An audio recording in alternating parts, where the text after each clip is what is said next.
Now, to add to the video about Eazy-E and what really happened, who really had his back, who he was affiliated with, and all that weird activity that nobody seems to have the same story to. One thing about it is Eazy also put Bone Thugs on. So Eazy put Bone Thugs on, and he put Brownside on. Now, Brownside, Toka really liked Misfit Soto and his people, right? And I don't remember. I used to watch Toker, his live streams, but anyway, and like I said, I swear Toker's been to my apartment, but I don't know that 100% for sure because I don't remember. I don't remember dude's name. Somebody brought him over, you know what I mean? An older cat, you know what I mean?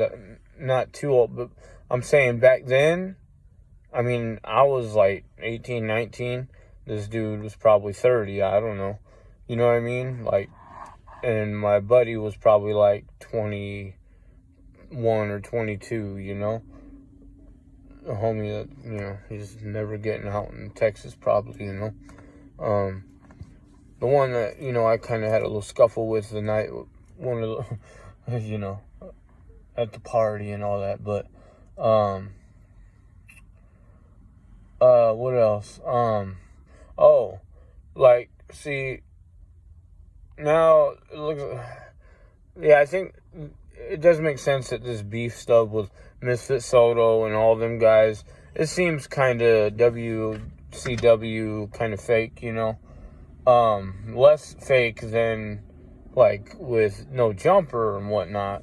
It does have a feeling of being more serious, but Bone Thugs,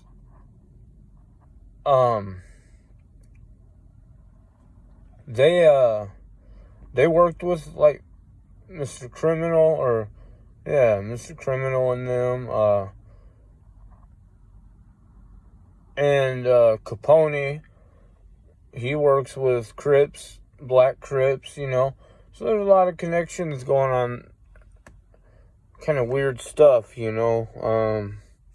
And I do question a little bit what's going on with all that. Because, yeah, and Mo Thugs, Powder P, and that whole situation. And then, well, makes me wonder what year and why. What's the real reasoning for Eazy-E trying to get good with the Mexican community, with like Brownside and everything? What's the real reason? Like, what's really going on? You know? Because the way it looks to me is a lot of people have had their hand in my pocket,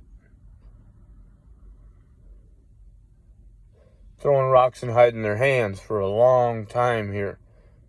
And it's starting to look pretty ugly for a lot of people in this situation.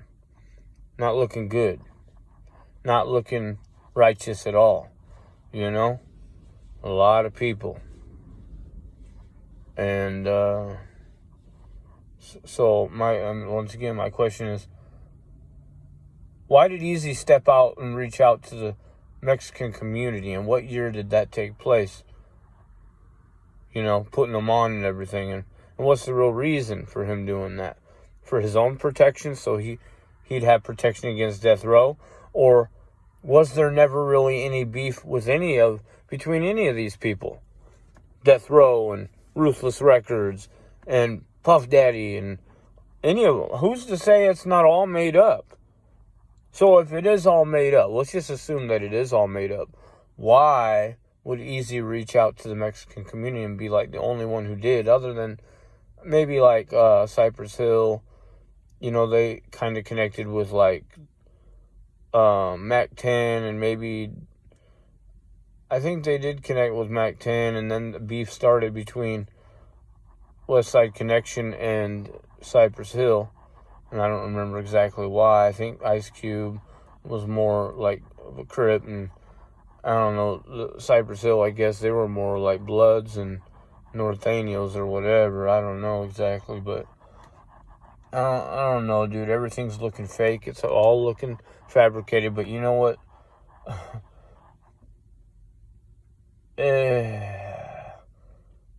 There's too many connections.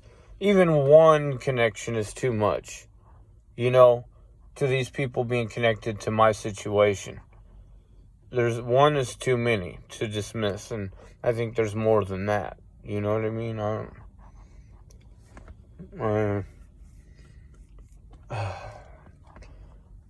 I'm just looking at it like, fuck all this shit, Like I said, you see how everything's changed in the last 10 or 15 years with the snitching and everybody, a lot of people saying, oh, it's business. This isn't the streets. This is business, and all the changes. And when I look at it, when anybody looks at it and they have an understanding of somewhat of what's going on, like I said before, it's like, if I do something, then that's what you're not supposed to do. If it's something I don't do, well, then it's the best thing in the world you can do. These narratives, the brainwashing, the fucking controlling of the masses to hate people in such a sneaky, pussy, cowardly way. And then act like your buddy. Just like the fucking pigs. Not much different, man. So when I say y'all act like fucking cops, you do. Straight up. But then you try and turn me into the one that acts like a fucking cop. While you're employing these fuckers, and all this and that, right? Trying to make it look like I'm buddy with these motherfuckers when they're working with you the whole time trying to destroy me. Making it look like they're protecting me and all this and that. If anybody's protecting anything around me, it's your credibility, your reputations, your positions, your part in all of this unconstitutional, not only unconstitutional, unhood cop type activity. Keep it from leaking. And if you think it's gonna leak no matter what, which I believe that's why we've seen everything with them openly hiring police in the hip-hop community, 6ix9ine, T.I., and all this other shit. It's just been it's all one big game. Why are you so intimidated by me? You'll never admit any of it until you think I truly am washed up and am no threat. Then you're all going to come out of the woodwork, aren't you? Oh, look at this guy we found. This guy's fucking this, that, and the other. Yeah, like you just found me. Yeah, right. Right. I don't know, dude. The whole thing is just real ugly. And it's hard. It's hard to not look at people, anybody involved or people who support this kind of bullshit. It's hard to not come to the conclusion that you need to be lined up and put down, like straight up. You can say, oh, this is just business. You can make up all the excuses you want.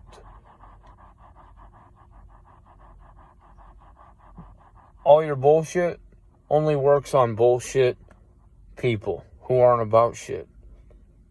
Wannabes and spectators. It's the only people your bullshit works on. And other corrupt, fraudulent motherfuckers.